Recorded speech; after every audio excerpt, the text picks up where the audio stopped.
this another shot, all right?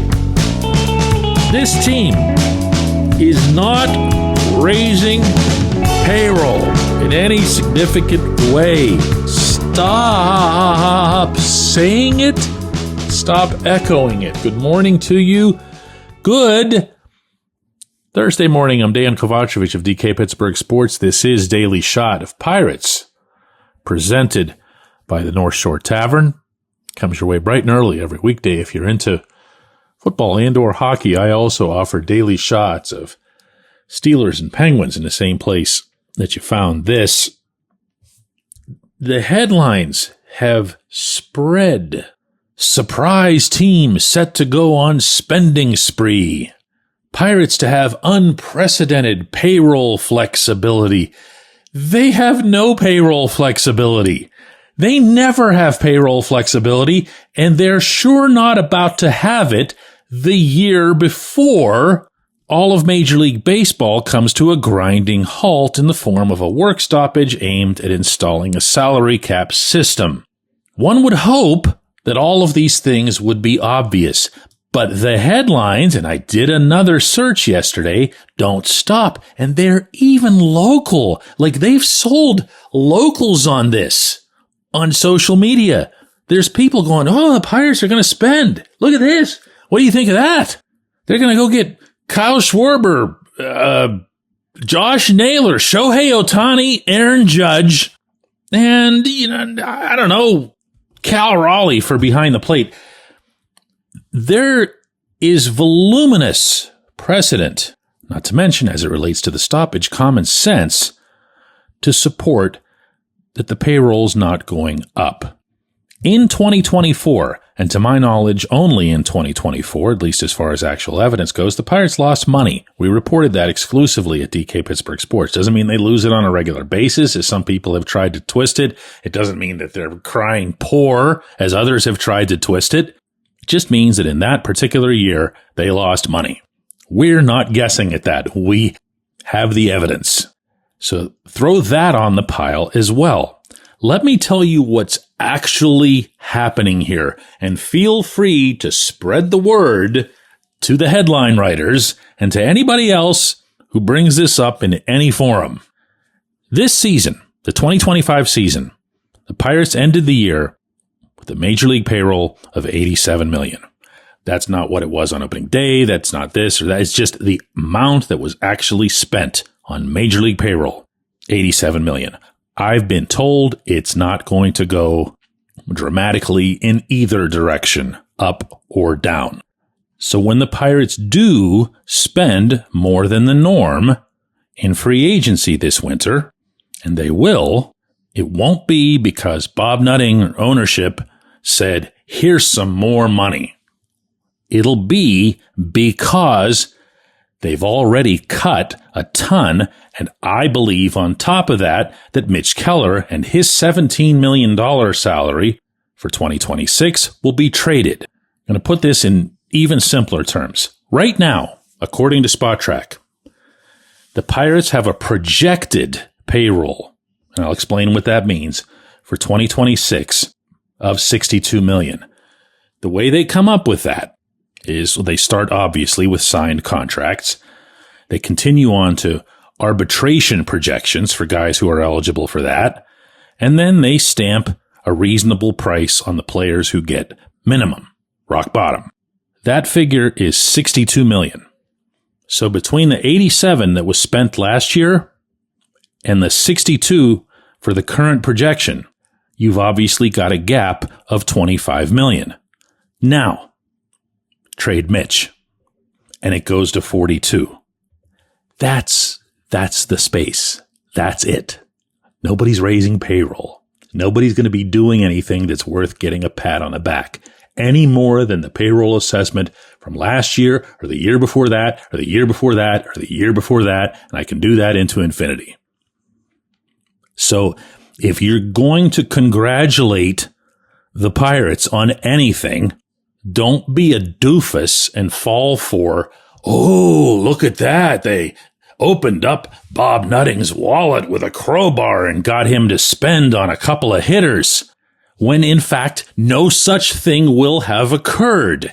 If they actually did sign Schwarber, who's supposed to get 27 or so million per year in his next contract, if they just magically pulled that off, they just said, we're going to take all of our money after we trade Mitch and we're going to give it all to Schwarber. If they did that, it would not represent Nutting suddenly becoming a big spender.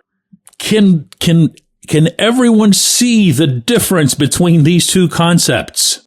How did they open up this space?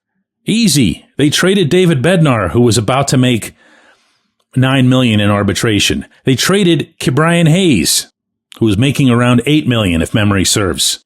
They traded Bailey Falter before he was going to be eligible for arbitration here. That was probably going to be a 3. You're around $20 million right there. Just like that. Whoosh, there it went. That's not adding to the payroll. Those are called subtractions. My goodness, I have a feeling I'm going to be on about this a lot this winter. Help me, please, make this clear to people. Nobody's raising payroll.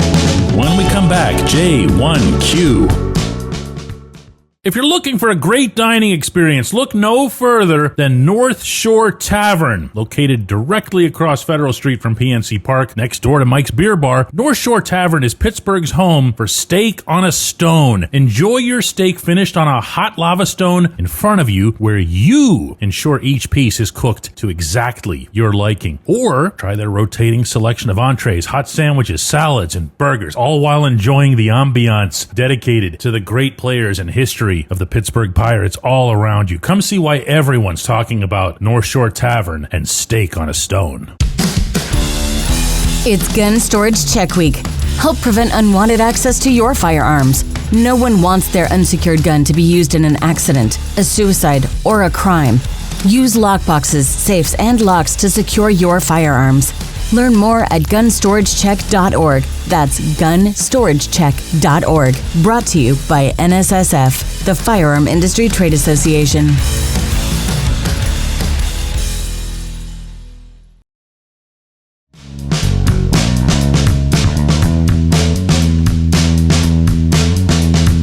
Today's J1Q comes from Anson. It's good stuff. He's referencing the close of yesterday's program that I offered regarding Henry Davis. It says, I really enjoyed your take on Henry. It would be fantastic if he could have a Steve Pearce-like career offensively.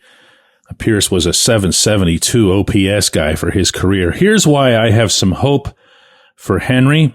His metrics, his exit velocity, his hard hit rate, his line drive percentage, they were all close to league average. And you're right in noting that his batting average on balls in play was extremely low. My hope is that he might be able to put up Jacob Stallings-like numbers offensively. Stallings sat around 700 OPS-wise in a Pittsburgh uniform. It's not what you want out of a 1-1, but he would be useful. And you want to know something, Anson? The part that I like the best about what you say there isn't just that there are things about Henry at the plate that show his skill set, his potential, and really just in general what he could be as a complete player if he were just anything above catastrophic level offensively. Because when he does make contact, it tends to be, and by that I mean barreling up contact, it tends to be significant. So what if he were able to find something akin to, this will seem like a strange comparison point, but hear me out. Remember Jared Triolo, not this past season, but the previous season, when he just had the ultimate luck. And he would just put the ball in play like anywhere, and it just kept finding grass. There has to be some of that comes into his game. There has to be some real thing that occurs with Henry offensively, a real tangible outcome or result. As much as hitting coaches and everybody love to tell their hitters, don't worry about the outcome and result, it's really satisfying for the purposes of getting on base and winning the game and stuff, but you can't control where the ball goes. You can't control how well they field it. So just worry about the process. Well, if Henry gets some of these bloops and bleeders, and, he's not the slowest catcher in the world. He beats out some bouncers that get slowed down in the weeds. Then he'd feel better about himself. I have noticed in Henry's time in Pittsburgh that he's a little bit of a different cat when he has some offensive success. His chin is a little bit higher. He's smiling more. He's not taking everything so drop dead seriously the way he tends to do. But I'm also not going to pretend that luck is going to be his savior. He does have to exhibit a better eye for those mistake pitches that I referenced yesterday. He does have to get deeper into counts. He does have to understand that not every swing has to result in his feet coming out of his shoes. My concern, and this is not a direct shot at Matt Haig, because he's only been on the job for a year, and I never think that's fair for either a hitting coach or a pitching coach to be evaluated. There's just too much going on. But I will say that I'd feel a whole lot better about Davis if I knew that there'd been anybody who got better at the plate in the 2025 season. Didn't happen. What we saw was a whole lot of regression. A reminder here that Daily Shot of Pirates is a 4-day-a-week event now in the off season, so we won't have another one of these until Monday. And you're going to have to allow me one last time to drop to my knees and plead that people understand what's happening here. They are telling people that they're going to be spending money, and they're actually going to spend money. I'm not denying that. They're going to pick up players that you would be surprised that they pick up. I'm not taking issue with any of that. I am taking issue with the now seemingly widespread perception that they're raising payroll to do it. They're not. They have whacked the living hell out of payroll. All they're doing in spending any money that they do this offseason is getting right back to where they were in 2025 and the year before and the year before. Appreciate you guys. Let's hook up again Monday.